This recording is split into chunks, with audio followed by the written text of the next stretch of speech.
Hello. It's been quite some time since I've done one of these. My original plan was to get a laptop and make videos of a higher quality. That desire has faded away with more self-knowledge. Meditation has taught me all a computer I think would give me is more distraction, listless, repetitive behavior, which ultimately is what I'm trying to get rid of, to get down to the essence of life. I think that all of us have that desire within us. You could call it God or Tao or Buddha nature, or you can call it anything. But I know that many of us that are of a higher consciousness, there's that NPC meme that's going around right now, and there aren't any NPCs, okay? There are just people that are more awake. Some people are more awake than others. And a lot of people who think that they are not NPCs are still... The only thing they're really aware of is that something isn't quite right. And that's a good place to start. That's fine. And the reason they judge others is because they fear and resent those qualities within themselves, those NPC-like qualities. They know that there's something that they are unaware of. They know that there's a game that they're not really in control of, put it that way.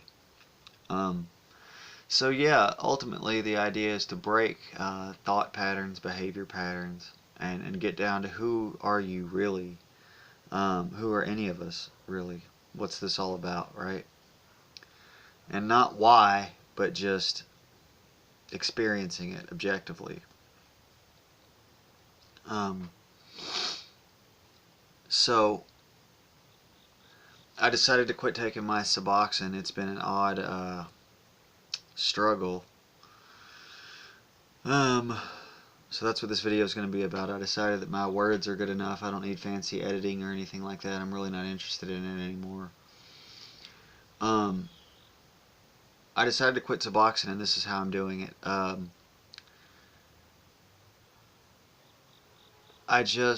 I went down to 6 milligrams for a couple days from 8 milligrams, and then I went to 4 milligrams, and then I just realized when I had that 4 milligrams in my mouth that I didn't want to be on it anymore, and so I just stopped taking it that day. And I went 5 days without it, and some things happened. I let my ex-girlfriend come over, and she stole some money from me and left some fentanyl over here, and it got my mind going, and I started to suffer. And I hadn't been suffering before, and I'll tell you how I've been dealing with the withdrawals is to just through meditation and prayer, really, qigong, basically being aware that the symptoms are there, but not attaching the story to them. So whenever the story would arise in my mind of I'm so sick and I'm in withdrawal and how am I going to go to work, and I would merely just realize that that's just a story, and I would pay attention to how do I really feel physically, and try to find something I can do that I enjoy. And there's typically always something. And it wasn't until I got really frazzled and spun out that I took a dose Sunday, and then I had to go to work the next morning. I was feeling really drained and tired, and I went to work for a few days, 3 days. I made it again, and I let the negative attitude of my supervisor at work really wear on me when I was there. I was really sick. I was really tired. I got everything done at work that I needed to do. I was keeping a positive attitude except for when he was around. And if I'm being honest, I guess that's because of I try to think a lot about this because I haven't been disturbed too much. I've got almost 3 months clean now, and I haven't had too many disturbances. That was one of them, and it's just really mundane. But I think it's just a matter of, you know, what Eckhart Tolle calls the pain body arises, right? And it wants to feed on pain, or what they call in AA the disease of addiction.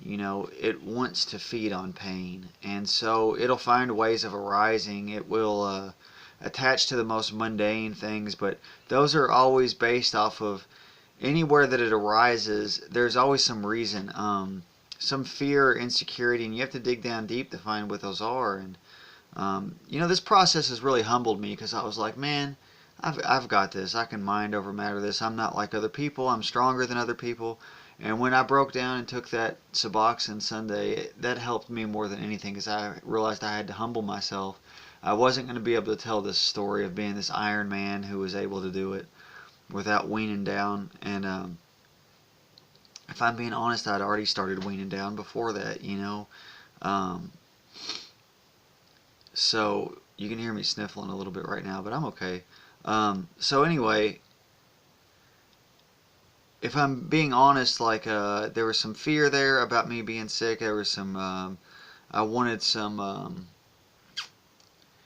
maybe it was a self-esteem thing. Like I wanted somebody to acknowledge and inflate my ego. That's what it really was. Is I was propping my ego up around the fact that I'm doing this, and other people. I'm somehow better than other people who are on Suboxone.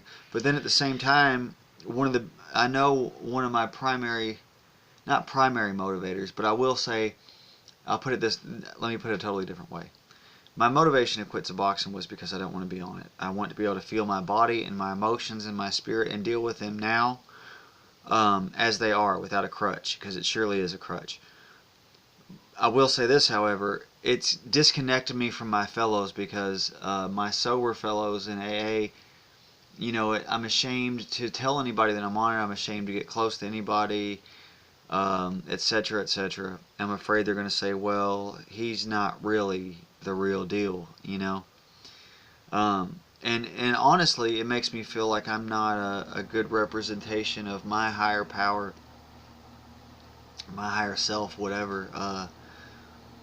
Because it does give people that room to criticize. People are always going to have something to criticize about, so those are not really good reasons. However, those do play off of social and self-esteem issues, which are rooted in fear, a fear of me not fitting in with other people, and whatnot. So it's all about some kind of fear. So that led me. I dosed again yesterday. I took like 6 milligrams yesterday after I got off work.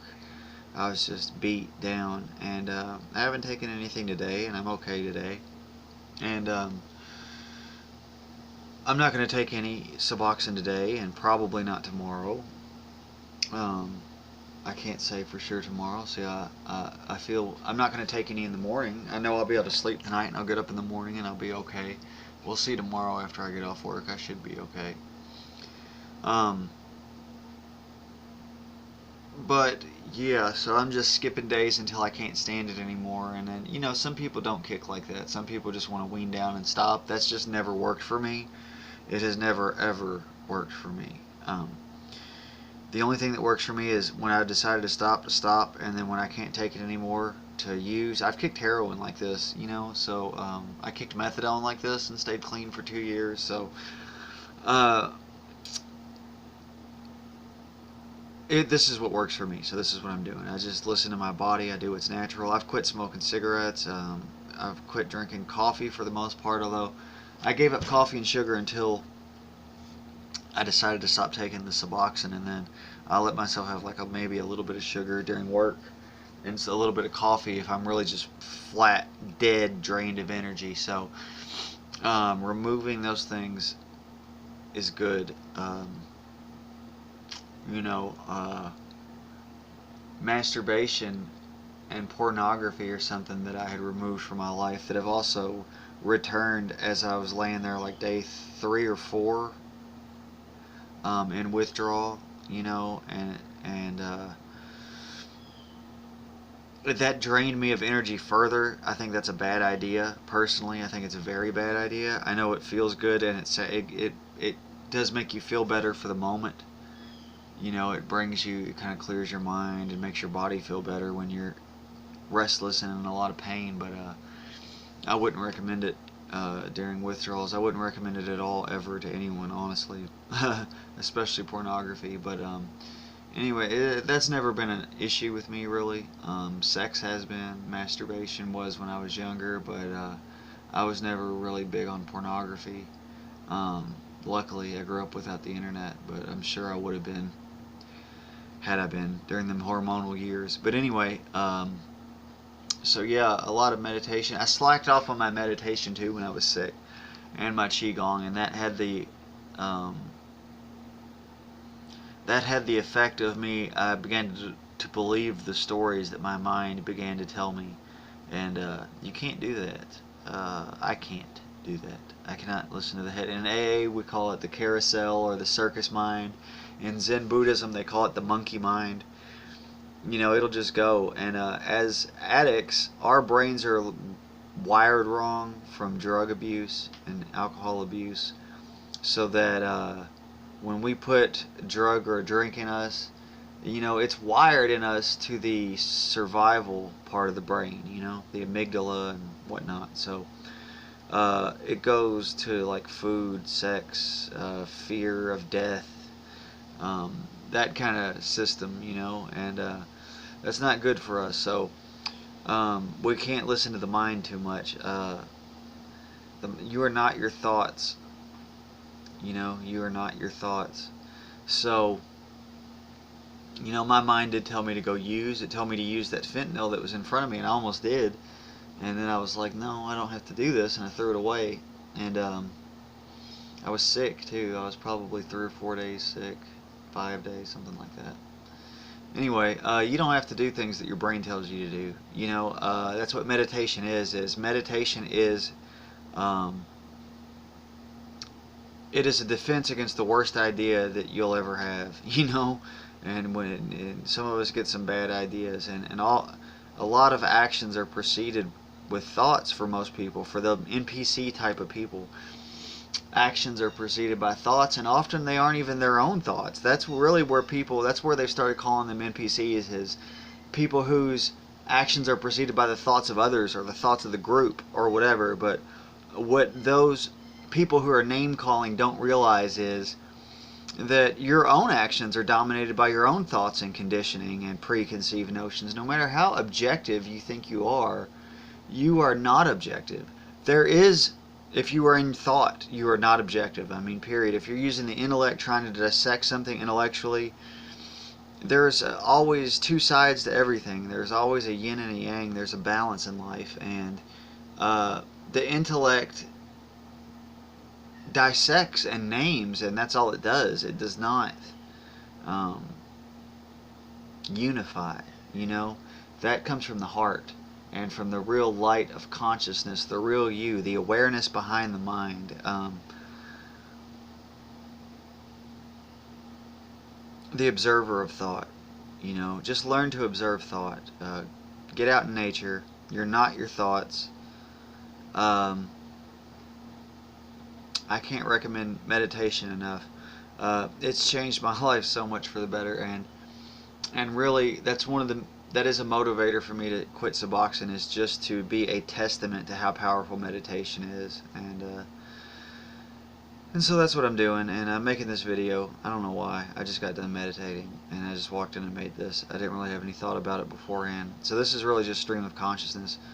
So anything that just come out of my mouth is thoughts that must have accumulated in my head and are now spilling over the side to anyone who will listen.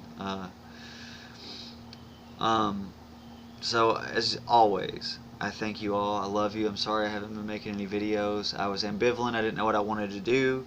I do enjoy making these. They are cathartic. I enjoy writing too.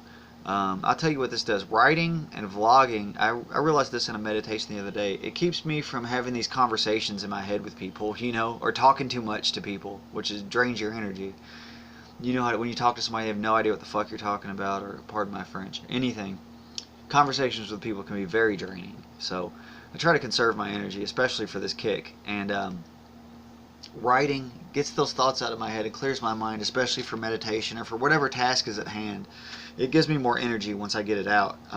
It makes room for clarity is what it does. So you have to empty that kind of stuff out, and ideas and thoughts and opinions that bounce around in my head. I try not to have too many, but if they're in there, I want to get them out. And I don't know about you, but I'll have conversations with people that I know in my mind, or people that I haven't seen in 10 years. I'll see something and it will remind me of them, and I'll be like, oh man, how could I describe this to that person? Because that's the only person I know who would understand. And so I'll be having this conversation with this person in my head, and sometimes they'll be arguing with me, and I'll argue back, and I probably sound insane right now, but I don't really care. But the people who I have conversations with in my head are not the only people that I could speak to about this. And if I do happen to run into that person, great, I can speak to them. But if not, I'll write it down or I'll put it here, and that way it'll always be here for me to see, because at least I'll understand. And it gets it out. That's the most important thing. It's the process. I don't really plan on ever going back and looking at these. I got piles of writings I haven't looked at from the past 3 months. It's not the point. The point is to get it out. So do something. Writing helps. Write it down. Write down how you feel. Examine your thoughts. I finished my 12 steps and had a spiritual awakening. It's pretty amazing. So I'll get to that later. Examine yourself. If you want to know how to quit Suboxone, prepare yourself with meditation. Prepare to deny yourself like I did. Practice. I said I wasn't going to quit Suboxone until I could quit smoking, drinking coffee, and eating sugar. Once I was able to conquer those things, I said, okay, I'm ready. And I did. And then in the process of not taking Suboxone, I gave myself a few of those things back, and it gave me a little bit of a reward, a way to reward myself, okay, to reward the lower self anyway, the beast. The animal nature. But the animal nature is not bad. It just has to be harnessed. Are you going to ride that horse, or is it going to ride you? Basically, is what it boils down to.